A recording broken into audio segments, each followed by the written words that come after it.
मानते 120 साल है, लेकिन 120 साल से पहले बैटरी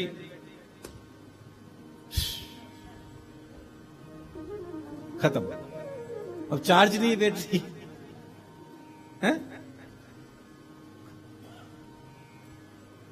अगर 120 साल पकड़े मान लो तो अभी 60 साल तो सोने में ही चले गए, कहीं तो 80 साल निकाल देते सोने में, दिन में 2-3 घंटे और नींद टिका लेते, रात को टिका लेते, और फिर ये और बोलते नींद नहीं आती आजकल। तो कई बार ये बोलते महाराज पता नहीं आजकल नींद नहीं आती। अरे दिन में सो रहे भाई, रात को अब कितनी नींद है बेचारे, वो है ही तो नींद आखिरी।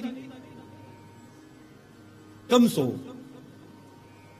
जो साधक होता है ना वो कम सोता है, कम सो, कम खाओ,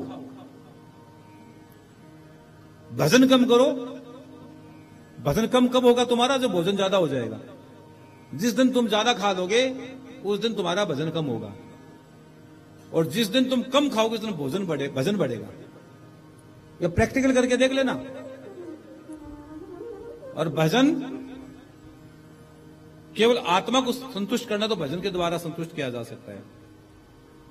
अब आप लोगों को लगता होगा, अब जो व्यक्ति देखो, ये तो लक्ष्मी, तो मैंने कहा लक्ष्मी की 3 गति है, या तो भोग लो या दान कर दो, नाश हो जाएगी। तो बहुत लोगों को जीना भी नहीं आया और लक्ष्मी उसको यूज करना भी नहीं आया। पैसा पड़ा रह जाएगा, लोग 12 दिन भी नहीं होने देंगे। थोड़े दिन पहले एक वीडियो में भाई मुझे दिखा रहे थे कि महाराज जी देखो देखो, मैंने कहा क्या, कि एक बाप को जलाने नहीं दे रहे थे कि पहले बंटवारा करो, आग नहीं लगानी दे रहे थे कि पहले बंटवारा होगा उसके बाद आग लगेगी। ले वो जिंदगी भर बाप किसके लिए मर रहा, कि आग नहीं लगाई जाए उसको। और आजकल तो कई के बेटे तो विदेशों से ऑनलाइन अंतिम संस्कार कर रहे हैं। इसके लिए पैदा किया, उसके लिए मन्नतें मांगी, झोलियां पहले ही सजदा किया। बुढ़ापा बहुत अकेला हो गया, सच बता रहा हूं मैं आजकल। बुढ़ापा बहुत अकेला हो गया है। बुढ़ापे में सहारे बहुत कम हो रहे हैं मेरे बहन भाई। लोग सहारे की तलाश कर रहे हैं कि बुढ़ापे में कोई सहारा मिल जाए। मेरे भारत ने कभी भी वृद्धाश्रम की कल्पना नहीं की थी सुधीर भैया। मेरे भारत के ऋषियों ने कभी नहीं सोचा कि वृद्धाश्रम भी बनाना पड़ेगा, लेकिन आज हम वहां पहुंच गए कि वृद्धाश्रम बनाने पड़ रहे हैं। किसी ने सोचा था कि कोई बेटा अपने मां बाप को घर से निकाल देगा? कोई नहीं सोच सकता। हमारी संस्कृति की सोच रही नहीं है, लेकिन मजबूरी बनती जा रही है कि वृद्धाश्रम बन रहे हैं। तो इसलिए हम आपसे विनती किए देते हैं मेरे बहन भाई, बार बार विनती किए थे कि स्थितियां बड़ी विचित्र होनी, बुढ़ापा सुधार लो। और बुढ़ापा, बचपन सुधरेगा, जवानी सुधरेगी तो बुढ़ापा सुधरेगा। बचपन में पेड़ लगाओ, जवानी में सींचो और बुढ़ापे में फल खाओ। बुढ़ापा फल का नाम है।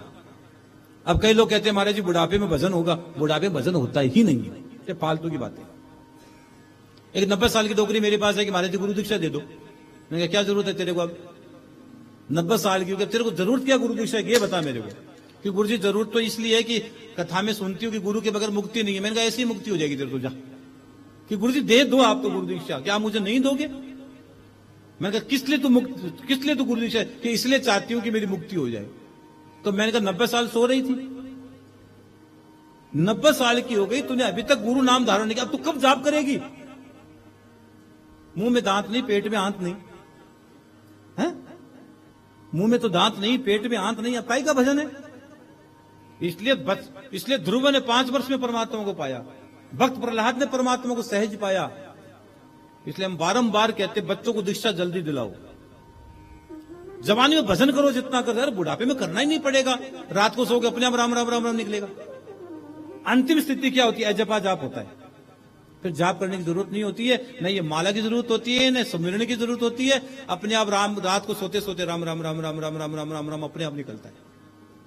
ये कब होगा? जब जवानी में भजन होगा। तुम बुढ़ापे में भजन नहीं कर पाओगे। बुढ़ापे में मन और चंचल होता है।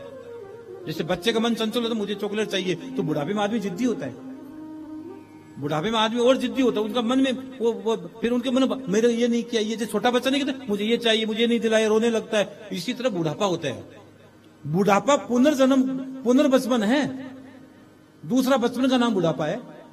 जैसे छोटा बच्चा क्या करता है? जिद कर रहा है मुझे ये नहीं होना, हर बात पर वो। तो बड़े आदमी भी हर बात को सोचता है। बुढ़ा मेरे को देखो, मैं जवान था, मैं ये कर लेते थे, ये होते थे, मेरे मानता था, आज मेरी मानता नहीं। वो हर बात को, लेकिन उनको यह नहीं पता तेरी अवस्था ही आ गई। इसलिए हम आरब विनती करते हैं बुढ़ापा सुधार लो। और बुढ़ापा कैसे सुधरेगा? भजन से सुधरेगा, दान से सुधरेगा। बहुत कम लोग होते हैं जो अपने पैसे का यूज सही जगह करते हैं। बहुत कम लोग होते हैं जो अपने धन का सदुपयोग सही जगह करते हैं। नहीं तो लोग अपने धन का सही उपयोग कर ही नहीं पाते हैं। हम तो कई बार कहते हैं कि तूने जो कमाया दूसरा खाएगा, और खाली हाथ आए खाली हाथ ही जाएगा। कमाता कोई है, खाता कोई है, उड़ाता कोई है। बाप जिंदगी भर मर गया पैसा इकट्ठा करने में, बेटा उड़ा गया। ले, न तो उस पैसे से को गति हुई, न को सदगति हुई। हम तो बार बार कथाओं में कहते रहते हैं कि आप कोई ऐसा उपाय करो कि आपकी भी मुक्ति हो मरने के बाद और मर जीते जी। कोई ऐसी व्यवस्था करके जाओ, जैसे आप एफडी करवाते हो, एलआईसी करवाते हो, किस लिए करवाते हो? मरने के बाद की। मरने के बाद एलआईसी के पैसे मिलते, मरने के बाद क्या वो आपको, वो पैसा आपके किस काम का है? वो पैसा आपके किस काम का है? पैसा मिल गया, आपने क्या किया? जीवन भर कंजूसी करके पैसा इकट्ठा किया, जमा करवाते रहे, आपको क्या मिला ये बताइए? और तो पीछे वालों को मिला। पीछे वाला अपना कर्म जाने, कब तक तो उनके कर्मों को ढोगे? कब तक उनके पीछे कोई कर्मों को ढोगे मेरे भाई? इसलिए कुछ व्यवस्था करके जाओ। हम बार बार आपसे कहते हैं कि आप जीते जी ये कह के जाओ अपने बेटे बहू से कि भाई मेरी संपत्ति तू लेगा, देव लो, कोई आपत्ति नहीं है, लेकिन इतना जरूर कह देना कि जीते जी मैं श्री महापुराण की भागवत की पोथी करवाती हूं, हमेशा करवाती रहूंगी, और मरने के बाद मेरे पीछे भागवत और श्री महापुराण की पोथी तू करवाना। अगर तू धन ले रहा है तो करवाना। ऐसी व्यवस्था करके जाओ कि मरने के बाद भी आपके पीछे पोथी होती रहे, भागवत की, श्री महापुराण की पोथी होती रहे, आपके नाम से भंडारा होता रहे। जीते जी तो आप करवाते हो, मरने के बाद की भी सोचो। बहुत स्थितियां खराब हो रही है, बहुत स्थितियां खराब हो रही है, इसलिए अपने बारे में सोचो। और एक और बताऊं आपको, ताज्जुब होगा। एक माँ होती ना, माँ, एक मैया रोज काम करती है घर में, एक बीमार हो जाए उस बार सबकी रूपरेखा देख लेना। एक मैया रोज घर में सुबह से शाम तक काम करती है बेचारी, 2-3 दिन बीमार हो जाए तो लोगों के नाटक करती है, लोग यहां तक बोल देते हैं। मतलब लोगों की परिस्थितियां, लोगों की मनस्थिति बदल, क्या वो बीमार नहीं हो सकती? वो भी शरीर है, कोई कठपुतली थोड़ी है ना। रोज बेचारी काम करती है सुबह से लेकर रात तक। अगर 4 दिन वो काम नहीं कर पाई, बीमार हो गई, तो लोगों के भाव बदलेंगे, घर वालों लोगों के भाव बदलेंगे। उनकी बातें सुन लेना आप, उनके ताने सुन लेना, तब पता लगेगा कि अपना कोई नहीं है।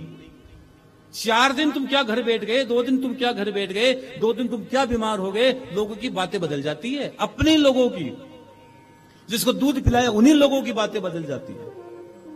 इसलिए इस दुनिया में, सार संसार में प्रभु का नाम सार है मेरे बहन भाई, कोई तुम्हारा नहीं है। अगर नहीं है तो 2 दिन यूं ही नहीं, नाटक करके देख लेना। 2 दिन बीमारी का नाटक करके भी देख लेना, पता लग जाएगा कौन है। कुछ नहीं इस दुनिया में। हाँ, इसलिए हम आपसे विनती करते हैं, अपनी व्यवस्था करके जाना, समझदारी उसी में है।